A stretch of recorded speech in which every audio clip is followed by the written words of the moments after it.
Hello, I'm Matthew Malcolm with Pacific Nut Producer Magazine, reporting to you from the annual Grape, Nut, and Tree Fruit Expo held at the big Fresno Fairgrounds. This year we had a panel discussion to talk about the current state of the walnut industry.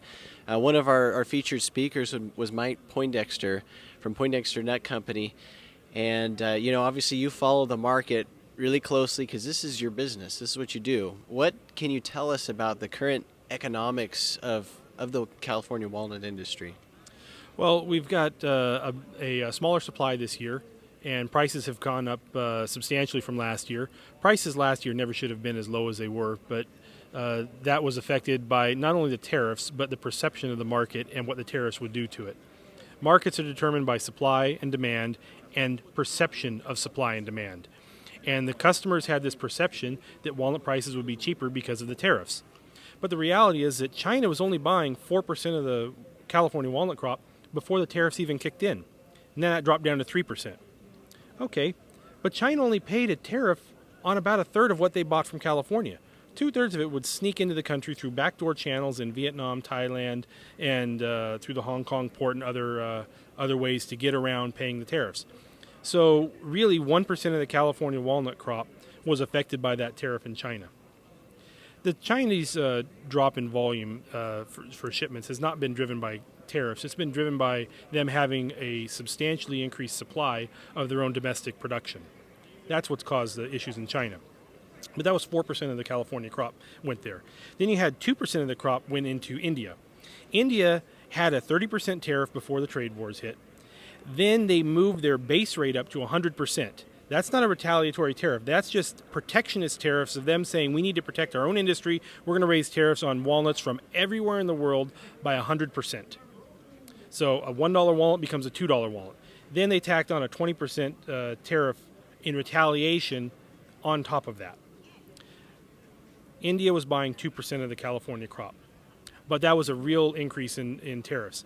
What we did see happen was a massive increase in shipments into the Karachi port in Pakistan, right next door to India.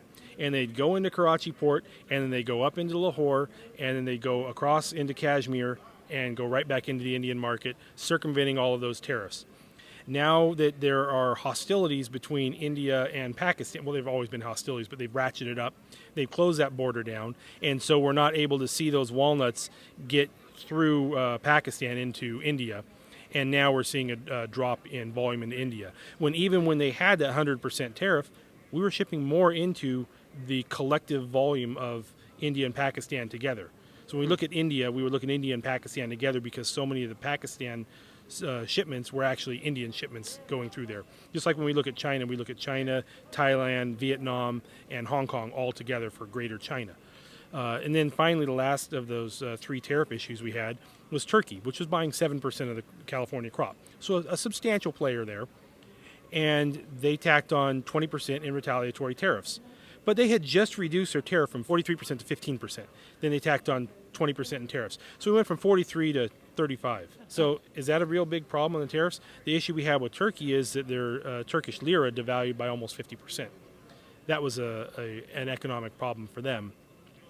But that market is starting to recover a little bit, and part of their devaluation is also offset by inflation there. Because if there's a lot of inflation, that devalues their currency as well, but they still have the same purchasing power. It just changes the number of lira that you get per dollar. My first trip to Turkey was about 8 years ago, and it was 1.8 to 1. And last I checked, it was 6.5 to 1, something like that? Wow. 5.7 to 1 last I checked. So yeah, it's a huge difference over the course of the last 6 or 7 years, but a lot of that drop has been in the last 18 months. So my question to you is, what advice would you have to growers that are experiencing this fluctuation in price and how they deal with this from the orchard? And well, our advice has been fairly consistent for the last several years because long-term strategies are consistent. It's short-term advice. What do you do in the here and now that changes? But the long-term is, if you have older varieties, it's time to retire those trees. We've been telling growers that since about 2011. And said, you're making a lot of money on these trees, but they need to come out. Do it before you lose money on it. and most of them didn't listen until 2014 hit, and then after that they started losing money on it. Those trees started coming out, but the quality on those older varieties isn't there, and they need to go out. Some growers have switched from conventional to organic to get a few more years out of the trees. They need to rip those trees out because they're still an inferior quality product compared to what we're getting off of Chandlers and Tulare and other newer varieties. And when there's a surplus in organics, those are also going to have a bloodletting, and I don't want to be holding on to them, and they probably don't want to be growing them when that time comes. But the older varieties need to come out. The newer varieties are totally fine. Go ahead, plant Chandlers, plant Tulares, plant Ivanhoes. If you're in the north, plant Howards. If you're in the south, people say don't plant Howards. We buy a few Howards from the south. They're just fine. There's not that big of an issue there. Some of the years we actually pay more money for Howards grown in the south than we do for Howards grown in the north because they have better meat yield.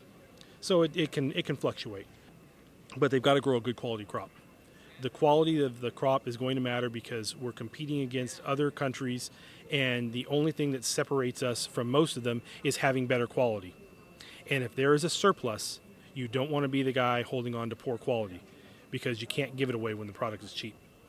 And those are going to be the guys that are going to bleed. Are the guys with poor quality, the guys on marginal ground. If you're going, there's no problem planting walnuts. We're still planting walnuts for our company, but we're planting it on good class 1 soils. We're not going out and buying marginal ground with questionable water supplies and trying to make money off getting ground cheap and putting the crop in.